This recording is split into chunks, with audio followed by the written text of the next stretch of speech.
नमस्कार, मैं हूं आमिल बेग। आप देख रहे हैं सिटी बुलेटिन न्यूज़। पेश हैं आज के प्रमुख समाचार। ई रिक्शा शहर की यातायात व्यवस्था को पूरी तरह से चौपट कर रहे हैं। अगर इन पर अंकुश नहीं लगा तो स्थिति काफी खराब हो जाएगी। शहर के प्रमुख चौराहों पर ई रिक्शा बड़ी तादाद में इन दिनों नजर आती हैं। ई रिक्शा की मनमानी रोकने के लिए परिवहन विभाग को निर्देश भी मिले हैं, लेकिन हालत ये है कि इनका ना तो कोई स्टैंड है और ना ही ये किसी नियम को मानते हैं। ई रिक्शा इसलिए लाया गया था ताकि गरीब आदमी इसको चलाकर अपने परिवार का पेट पाल सके, लेकिन इस पर भी ठेकेदारों की नजर गड़ गई। बड़ी संख्या में ई रिक्शा खरीदकर किराए पर चलवा रहे हैं। इससे मोटी कमाई के कारण नियमों को ठेंगा दिखाने में इनकी ही प्रेरणा सर्वोपरि रहती है। यहाँ तक कि किशोरों और बच्चों तक के अप्रशिक्षित हाथों में ई रिक्शा दे दिए गए हैं। यही बेतरतीब तरीके से ई रिक्शा चलाकर यात्रियों की जान जोखिम में डाल रहे हैं। ओवरटेक के चक्कर में कई बार ई रिक्शा पलटने की खबरें भी हम आपको दिखा चुके हैं। सबसे बड़ी बात तो ये है कि शहर में बड़ी तादाद में ई रिक्शा चल रहे हैं, लेकिन ये घरेलू बिजली से चार्ज हो रहे हैं।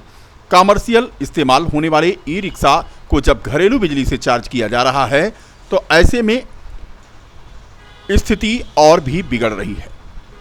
बता दें कि पूरे जिले में कहीं भी ई रिक्शा को चार्ज करने के लिए कोई कमर्शियल इंतजाम नहीं किया गया, जबकि घरेलू बिजली की तुलना में कमर्शियल बिजली 1.5 से 2 गुना तक महंगी होती है। कई स्थानों पर ई रिक्शा चोरी की बिजली से भी चार्ज होते पकड़े गए हैं। शहर में बढ़ता ई रिक्शे का दबाव और यातायात नियमों का उल्लंघन, इन सब मुद्दों पर आज सिटी बुलेटिन की टीम ने बात की फैजाबाद अयोध्या के संभागीय परिवहन अधिकारी प्रशासन राजेश प्रताप सिंह से। क्या कहा उन्होंने, सुनिए। प्रकाशित हो रहा है, पेपर में भी निकल रहा है और इलेक्ट्रॉनिक मीडिया द्वारा भी दिखाया जा रहा है कि वर्तमान में ई रिक्शा अनियमित रूप से संचालित हो रहे हैं। सरकार की योजना में बैटरी वाहन को प्रोत्साहित करने के लिए ई रिक्शा का पंजीयन वर्तमान में हो रहा है। पहले ई रिक्शा के पंजीयन की कोई व्यवस्था नहीं थी, इसलिए वो नगर निगम से रिक्शे की तरह अपना अलॉटमेंट करा करके चलते थे, जो असेंबल्ड होकर के बनाए जाते थे, माने वो वाहन की परिभाषा में नहीं आते थे। सर्वप्रथम सितंबर 2014 में ई रिक्शा के पंजीयन की व्यवस्था भारत सरकार द्वारा की गई। उसमें ई कार्ट भी हैं। ई कार्ट का मतलब जो गाड़ी ई रिक्शा के रूप में होगी और माल ढोने के लिए प्रयुक्त होगी वो ई कार्ट है, और ई रिक्शा वो है जो रिक्शा की तरह सवारी ढोएगा और इलेक्ट्रॉनिक वे में होगा, वो ई रिक्शा है। जहाँ तक ई रिक्शा के संचालन की बात है, इसको सरकार प्रोत्साहन दे रही है पॉल्यूशन के बचाने के लिए, चूँकि जो डीजल गाड़ियाँ हैं या पेट्रोल गाड़ियाँ हैं उनसे पॉल्यूशन ज़्यादा फैल रहा है। तो वर्तमान में सरकार के द्वारा ई रिक्शा को, यानी जो कमर्शियल वाहन हैं उनको भी बैटरी से संचालित होने की, इलेक्ट्रिक से संचालित होने के साथ साथ जो प्राइवेट वाहन हैं उनके लिए भी कुछ छूट दे करके उस वाहन को भी पंजीकरण कराने की कार्रवाई की जा रही है। जहाँ तक ई रिक्शा की बात है, पहले उनके लिए परमिट की व्यवस्था भी की गई थी, लेकिन चूंकि उनको प्रोत्साहित किया जाना है इसलिए भारत सरकार की योजना में उनको परमिट से एग्जम्पशन दे दिया गया। मैंने अब कोई भी ई रिक्शा दर्ज करा करके पंजीकरण अपना करा करके वो चल सकता है, उस पर परमिट की आवश्यकता नहीं रह गई है। जैसा कि खबरों में प्रकाशित हो रहा है कि ई रिक्शा की संख्या ज़्यादा हो गई है और वो आवागमन के जहाँ साधन बने हैं वही ट्रैफिक व्यवस्था को कठिन बना रहे हैं, क्योंकि उनका कोई एरिया नहीं इस तरह से निर्धारित किया गया है। क्योंकि इस वाहन पर परमिट नहीं होता है, इसलिए आरटीए द्वारा इस पर कोई डिसीजन या रूट तय नहीं किया जा सकता है। जो नगर निगम के अंदर की व्यवस्था है वो पुलिस विभाग के सहयोग से इस पर नियंत्रित करने की कार्रवाई होनी है। तो उनके लिए लिंक रोड या इस तरह के लोग बने रूट उनके निर्धारित किए जाएंगे जिस पर आवागमन सुचारू रूप से हो सके। और पैडल रिक्शा चलाने वालों को ई रिक्शा प्रदान कर ऐसी पॉलिसी बनाई गई थी जिससे आदमी खुद आदमी को न ढोए। शुरुआत में इन्हें उन संपर्क मार्गों पर संचालन की अनुमति दी गई थी जहां सार्वजनिक परिवहन सेवाओं का अभाव है, लेकिन अब ये सभी सड़कों पर फैले हुए हैं, सामान्य यातायात को बाधित करने का काम कर रहे हैं। केंद्र सरकार ने 8 अक्टूबर 2014 को पहली बार ई रिक्शा को व्यावसायिक मोटरयान की श्रेणी में शामिल किया। इसके पंजीकरण व ई रिक्शा चालकों के ड्राइविंग लाइसेंस के प्राविधान किए गए, लेकिन नियम नकेल नहीं डाल सकी।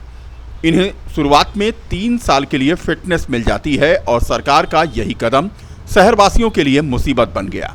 परमिट हटने से लोगों ने थोक भाव से ई रिक्शा खरीदना शुरू कर दिया।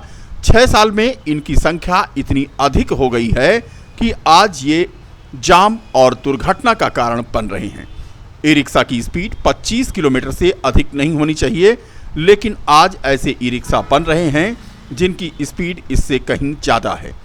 फिलहाल यातायात पुलिस और पुलिस को अब देखना है कि जाम की समस्या बन रहे इन ई रिक्शा पर क्या कार्रवाई करते हैं। ई रिक्शा संचालकों की अपनी भी समस्या है, जैसे उनका निर्धारित स्टैंड ना होना। उनकी भी अपनी समस्या है, सुनिए क्या कहते हैं ई रिक्शा के चालक। प्रजापति है और मैं एक रिक्शा चालक हूँ। क्या समस्याएं हैं बैटरी रिक्शा के लेकर? समस्याएं तो देखा जाए तो है भी नहीं और हैं भी, दोनों ही चीज़ें हैं। पहली समस्या तो यह है कि हमारा कोई स्टैंड नहीं है। एक स्टैंड निर्धारित होना चाहिए और स्टैंड निर्धारित ना होने की वजह से हमारा चालान कहीं भी किया जाता है और कभी भी अखबारों में या न्यूज़ में कभी भी कहीं नाम आता है तो सिर्फ अवैध स्टैंड रिक्शे वालों का नाम आता है। बल्कि एक तरह से देखा जाए तो गलती रिक्शे वालों की अकेले नहीं होती है। चौक जैसे व्यस्ततम क्षेत्र में 4 व्हीलर वाले हो गए, 2 व्हीलर वाले हो गए, मनमानी तरीके से गाड़ी खड़ी कर देते हैं, जिसकी वजह से रास्ते में जाम लगता है और उसका भी नाम रिक्शे वालों का आता है। तो कहीं ना कहीं ये समस्याएं हैं भी और नहीं भी हैं। चार्जिंग आप कहाँ करते हैं? चार्जिंग हम घर पे करते हैं, घर की बिजली से होता है। और क्या मूलभूत समस्याएं हैं आपकी? और बस 2 ही मूल समस्याएं हैं। और जो वन वे किया गया है, वन वे तो उनका ठीक फैसला है कि हाँ वन वे है, उधर चलेगा, लेकिन उससे हम लोग को असुविधाएँ होती हैं। हमें 3-4 क्योंकि किराया जो है, किराया किसी भी उससे तो तय नहीं है इसका कि किसी ने किसी प्रकार का कोई बनाया गया हो, ट्रस्ट हो या कुछ भी इसका हो, जो भी हो उसके ज़रिए हो, तो इससे हमें किराए में भी समस्याएं होती हैं। वन वे से हमें 4-5 किलोमीटर का डिफरेंस तय करना पड़ता है। प्रशासन से क्या मांग है? प्रशासन से हमारी यही मांग है कि हमारी जो है एक स्टैंड बनाया जाए जिससे समस्याएं कम हो, जिससे जाम की भी समस्याएं कम हो और लोग आसानी से अपना काम कर सकें। क्या नाम है आपका? राजेश प्रजापति। विश्व जनसंख्या दिवस के अवसर पर आज अयोध्या में भी मंडलीय चिकित्सालय दर्शन नगर के अधिकारियों और कर्मचारियों ने जनसंख्या स्थिरता पखवाड़ा रैली का आयोजन किया। रैली का उद्घाटन नगर विधायक वेद प्रकाश गुप्ता और मुख्य चिकित्सा अधिकारी अजय राजा ने संयुक्त रूप से हरी झंडी दिखाकर पुलिस लाइन से रवाना करके किया। यह रैली पुलिस लाइन से निकलकर जिला महिला अस्पताल होते हुए जिला अस्पताल पर आकर समाप्त हुई। इस दौरान नगर विधायक वेद प्रकाश गुप्ता ने कहा कि इस पखवाड़े का मुख्य उद्देश्य जनसाधारण को सीमित परिवार के प्रति जागरूक करना है, साथ ही इच्छुक लाभार्थियों को परिवार नियोजन की जानकारी देना, परिवार नियोजन के अस्थायी अस्थायी साधनों की उपलब्धता सुनिश्चित करना। वहीं मुख्य चिकित्सा अधिकारी डॉक्टर अजय राजा ने कहा कि इस रैली के माध्यम से लोगों को केंद्र में परिवार नियोजन संबंधित गर्भ निरोधक सामग्री और अन्य आवश्यक संसाधन की उपलब्धता के बारे में जागरूक किया गया, जिससे ये अधिक से अधिक लोगों तक परिवार नियोजन के साधनों की पहुंच सुनिश्चित की जा सके। स्वास्थ्य विभाग की ओर से जनसंख्या नियंत्रण के लिए लगातार अभियान चलाया जा रहा है, जिसका परिणाम है कि आज लोग परिवार नियोजन के आधुनिक साधनों का उपयोग कर रहे हैं। इसके साथ साथ अयोध्या में कोरोना के बढ़ते मामलों को लेकर उन्होंने कहा कि हम पूरी तरह से तैयार हैं, हमारे पास संसाधनों की कमी नहीं है। जिला पंचायत अयोध्या के अटल बिहारी वाजपेयी सभागार में आज जिला पंचायत अध्यक्ष रोली सिंह के 1 वर्ष के कार्यकाल के पूर्ण होने पर संकल्प दिवस समारोह का आयोजन किया गया। संकल्प दिवस समारोह के कार्यक्रम की शुरुआत मुख्य अतिथि मणि रामदास छावनी के उत्तराधिकारी महंत कमल नयन दास ने दीप प्रज्वलित करके किया। बता दें कि आज ही के दिन रोली सिंह ने जीत हासिल करके अध्यक्ष पद की शपथ ली थी। उसके बाद से लगातार रोली सिंह ने जिला पंचायत अयोध्या के विकास के कार्यों को आयाम दिया। इस दौरान जिला पंचायत अयोध्या द्वारा निर्मित 1 वर्ष कार्यकाल की प्रगति विवरण रिपोर्ट कार्ड को प्रस्तुत किया गया। रिपोर्ट कार्ड में अयोध्या के विकास कार्यों का संक्षिप्त विवरण देते हुए अध्यक्ष के नेतृत्व में जनहितकारी उपलब्धियों को साझा किया गया। जिला पंचायत अध्यक्ष रोली सिंह ने बताया कि पिछले 1 वर्ष के कार्यकाल में ग्रामीण क्षेत्रों में सड़कों का निर्माण, सुदृढ़ विद्युत व्यवस्था, नालों का निर्माण, पंचायत भवनों का निर्माण, इन सब पर विशेष जोर दिया गया। पिछले 1 साल में कई परियोजनाएं पूर्ण हो चुकी हैं और विभिन्न परियोजनाओं पर काम चल रहा है। उन्होंने आए हुए सभी अतिथियों का धन्यवाद ज्ञापित किया। महंत कमल नयन दास ने जिला पंचायत अध्यक्ष रोली सिंह को बधाई देते हुए कहा कि ग्रामीण क्षेत्रों के विकास को देखकर हर्ष होता है। जहां पहले सड़कें नहीं होती थीं, आज सड़कें हैं, गांव की रोड गड्ढा मुक्त हो गई है। इस मौके पर नगर विधायक वेद प्रकाश गुप्ता, रुदौली के विधायक रामचंद्र यादव, महानगर अध्यक्ष अभिषेक मिश्रा, महंत गिरीशपति त्रिपाठी आदि मौजूद थे। से हमारा गत वर्ष बहुत ही सफल रहा है। हमारी बहुत सारी परियोजनाएं जो हमने लागू की थी वो लगभग 80% सारी पूर्ण हो चुकी हैं। कुछ जो बाकी हैं वो भी आगे आने वाले वर्ष में पूरे हो जाएंगे और हमने आगे 2022-23 का भी कार्य योजना बना लिया है और उस पर भी अभी कार्य चालू होने के संभावनाएं हैं और वो चल रहे हैं।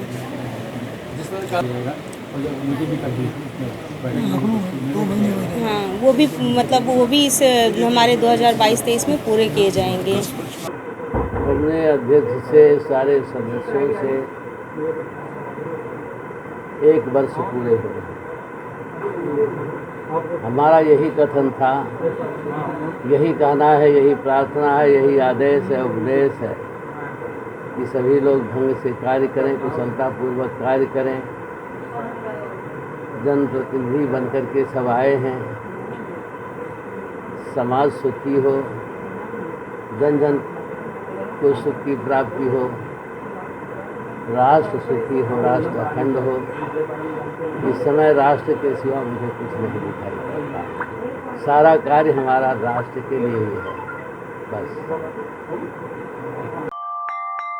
अयोध्या के स्वर्गद्वार स्थित श्री युगल सरकार कुंज में वार्षिक उत्सव बड़ी धूमधाम के साथ मनाया गया। युगल किशोर सरकार कुंज प्रजापति मंदिर के महंत श्री पालदास ने बताया कि उनके यहाँ हर वर्ष की तरह इस वर्ष भी 125वां वार्षिक उत्सव मनाया गया, जिसमें सभी श्रद्धालु भक्तगण और अयोध्या के संत महंत पधारे। इस वार्षिक उत्सव के अवसर पर मंदिर में भंडारे का आयोजन हुआ और सभी ने भंडारे का प्रसाद ग्रहण किया। कार्यक्रम में रामेश्वर प्रजापति, राजस्थान गुरु वचन, गंगा राम, जगदम्बा प्रसाद, राधिका प्रसाद आदि मौजूद थे। साल में इसी तिथि पे किया जाता है और 117वां कि 18वां है जो कंटिन्यू लगातार बराबर चलता चला आ रहा है। चाहे कम हो चाहे बेस हो, लेकिन किया जाता है इसको। बाहर से आए हुए अतिथि सहयोग करते हैं। यहाँ के संत महंत जो है वो भंडारा खाते हैं। सावन का महीना शुरू होने वाला है। सावन की सोमवार पर अयोध्या में आस्था का जनसैलाब उमड़ता है। अयोध्या के नागेश्वरनाथ मंदिर में लाखों की संख्या में श्रद्धालु भोलेनाथ का जलाभिषेक करने आते हैं। इन दिनों अयोध्या के नागेश्वरनाथ मंदिर और क्षीरेश्वरनाथ मंदिर में तैयारियां पूरी तरह से तेज हो चली हैं। नागेश्वरनाथ मंदिर का दर्शन करने के लिए यूं तो लोग रोज ही पहुंचते हैं। रामनगरी अयोध्या शिव उपासना का भी मुख्य केंद्र मानी जाती है। यहाँ भगवान शिव के कई ऐसे पौराणिक मंदिर हैं जिनको लेकर भक्तों में अगाध आस्था है। रामनगरी में भोले बाबा की मुख्य पीठ के रूप में नागेश्वरनाथ प्रतिष्ठित है। इसकी स्थापना प्रभु श्री राम के पुत्र महाराज कुश ने की थी। सावन महीना शुरू होने वाला है और लोगों को इंतजार है। तैयारियां भी चल रही हैं। फूलमाला बेचने वालों में भी उत्साह है, क्योंकि अब 1 महीने तक इन दोनों ही मंदिरों पर यानी नागेश्वरनाथ मंदिर और क्षीरेश्वरनाथ मंदिर दोनों ही स्थानों पर बड़ी संख्या में श्रद्धालु उमड़ेंगे। सावन का पहला सोमवार भी इस बार पड़ेगा। तो कुल मिलाकर तैयारियां जोरों पर हैं और सावन का महीना शुरू हो रहा है, इसका सबको है इंतजार।